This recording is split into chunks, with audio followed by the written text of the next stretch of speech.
Hello. So in this video, we're going to talk about the greatest Christmas movie of all, the most famous, most beloved Christmas movie of all time, John McTiernan's Die Hard.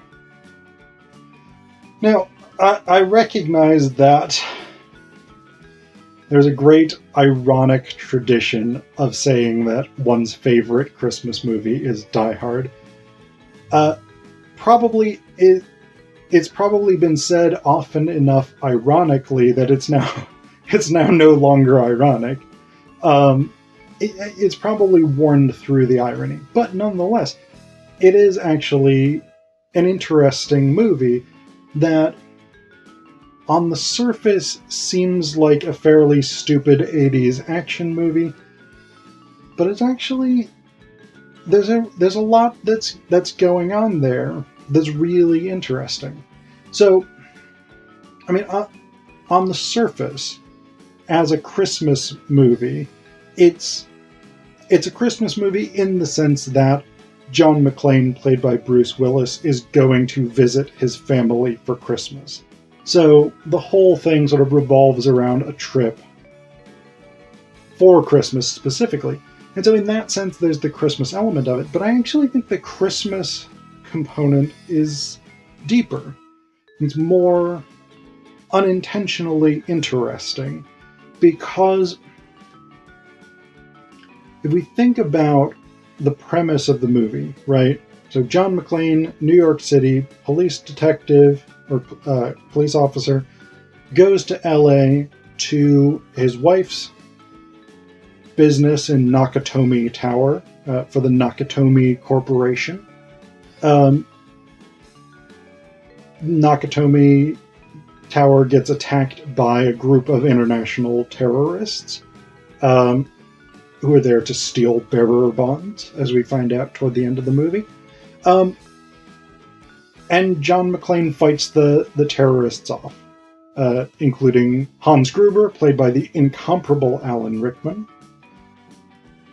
So this doesn't seem on the surface of it like a Christmas story, but if we consider that this takes place in Nakatomi Tower, the headquarters of the Nakatomi Corporation, we have here a glorification of international capitalism. And what's more Christmas than that?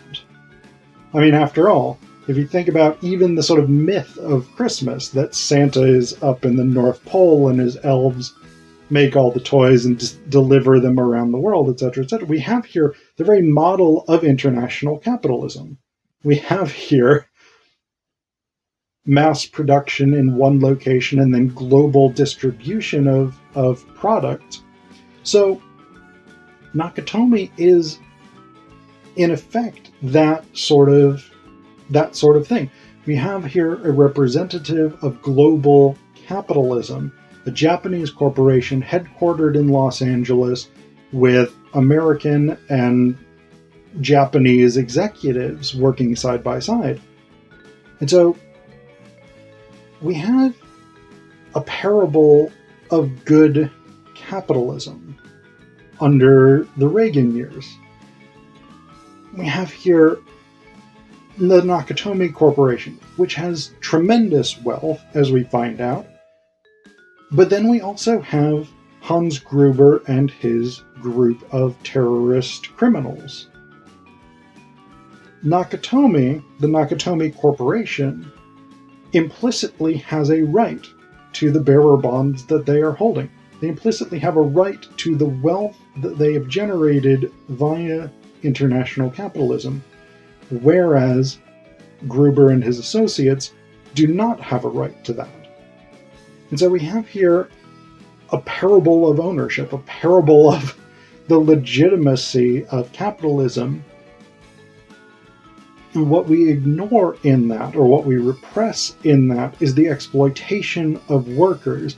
We repress in that the destruction of unions under Ronald Reagan in the U.S. And Margaret Thatcher in the UK in the same era. We ignore the liberalization of international trade laws that made it much easier for international capitalism to move money around to find and exploit cheap sources of labor. It becomes much easier for corporations to be headquartered outside of the country in which they're officially located, outside the country in which their production is done, etc., etc. And we actually don't really know what kind of business the Nakatomi Corporation is in. They seem to do some different kinds of things. Real estate, things like this. But they are in effect a sort of typical representative 1980s company, even down to Harry Ellis, this sort of go-go 80s Reaganaut, who is sort of young and flash and does what he wants, including taking cocaine in the office. And the thing is, he's that kind of 80s Reaganaut guy who's not, like, he's not doing coke in the office because he's got this sort of punk attitude of like, fuck it, I don't care if I'm at work. This company can go screw themselves. No, he's like, I'm going to take coke at work so that I can get energetic and do more work. So we've got even that character, that sort of personification of the ideal 80s executive. So again, Nakatomi very much clearly a symbol of this corporate capitalism that drives so much of our practical experience of Christmas, at least in the US and I think in the Western world more generally. I mean, commercialization, consumerism, Black Friday, which is now for many retail places, Black Friday is a week-long or even month-long thing. Holiday sales that start months before December. So much of our conception and experience of, and I know there's the bit of this sort of, oh, back in my day kind of thing, but it's not back in my day. It's always been this way since I've been alive. Christmas is effectively about consumerism, regardless of the fact that in theory it's not. In principle, it's about peace on earth and goodwill toward man/people. But in effect, in reality, it's about consumerism and it's about buying and selling products. So we have that element of it, that sort of quintessential Christmas component under capitalism, especially late capitalism.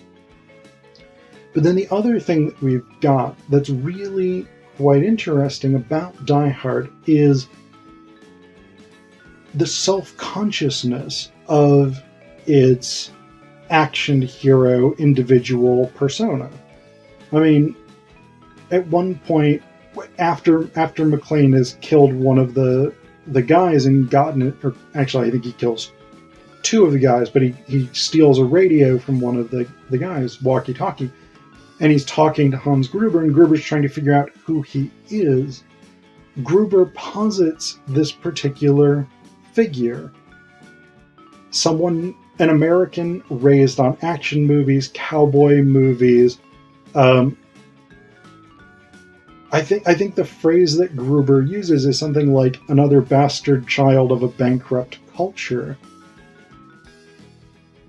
And John McClane, as a cover, takes the name Roy Rogers, who was, of course, a famous cowboy, movie cowboy, TV cowboy. And also, there's a great fast food chain, Roy Rogers. If there's one around you, I encourage you to go to it. They do good work. But anyway, so that sort of notion of the American cowboy, the singular hero standing up for what's right, we have that element. And of course, and again, it's a self-conscious component of this movie. Like, Die Hard makes no attempt to obscure that that's what it's doing. they serve up to us on a silver platter, hey, you American theater-going audience, you like this story. The single hero standing up for what's right, cowboy action hero, John Wayne, Ronald Reagan. Since Reagan initially became famous playing cowboy parts in movies and TV. So we've got this very self-conscious presentation of the singular American action hero standing up for what's right, fighting off the group of villains, etc., etc. And this is, I think we have to sort of acknowledge that this is a Reagan-esque thing. Again, Reagan made his name playing cowboys, but we've also got this sort of, we get it more with George W. Bush, but we have it as well, I think, with Reagan, this sort of sense of like, I'm a cowboy, I'm gonna face down the evil empire of the Soviet Union type thing, this sort of cowboy diplomacy idea. I think we have that also under Reagan. And one of the other interesting components about that is that Gruber initially obscures his goal. So we find out toward the end that they're trying to rob Nakatomi Tower, the Nakatomi Corporation. But initially the implication is, especially when Gruber is negotiating with the police, and he says the U.S. State Department enjoys rattling its saber for its own ends. Now it can rattle it for mine. So he asks for a number of liberation fighters from different areas of the world to be freed on the orders of the U.S. State Department. So the initial implication is that this is something like the Red Army Brigade. I want to say that's the name of it. There's a German terrorist organization, left-wing terrorist organization that were fervent communists. And I think they called themselves the Red Army Brigades, but I'm not 100% sure. That doesn't seem right to me, but I think it is. Anyway, so there's this sort of implication that Gruber is in this vein of like hardcore communists who are attacking American / international capitalism in the name of revolutionary communism. But then, interestingly, Gruber is sort of reduced, in a way, to being a criminal. I mean, Holly McClane, who goes for most of the movie by the name, her maiden name, Holly DeGeneres, calls him a common criminal, and Gruber, or she calls him a common thief, and Gruber responds that he's an exceptional thief. So it's a great sort of Alan Rickman style interaction, but it's an interesting move to reduce him. Again, I'm going to say reduce, but I don't know if that's the right word. It's maybe a lateral shift. I don't know. It's hard to tell. But to change him from someone that we believe is this sort of communist ideologue, violent revolutionary, to someone who is trying to steal wealth for personal gain. It's interesting because I think in some ways the movie clearly suggests that that is a reduction, that he's in some way more admirable when he's a figure of idealism, when he's a figure of revolutionary power, than he is when he's just interested in wealth.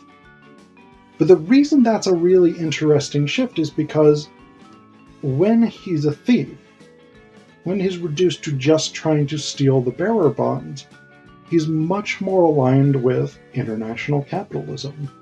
Because again, the Nakatomi Corporation, international exploitation. We have this Reagan-style accumulation of wealth, and that wealth comes at the expense of workers, especially, but also at the expense of consumers. So, the Nakatomi Corporation, this is the Marxist way of reading it, and I'll tell you that very directly. The Nakatomi Corporation is an organization that steals its wealth, that's accumulated its wealth through theft, legalized theft under late capitalism, but effectively the theft of value from workers. Hans Gruber is attempting to steal wealth from the Nakatomi Corporation, and for that reason, he's condemned by the film.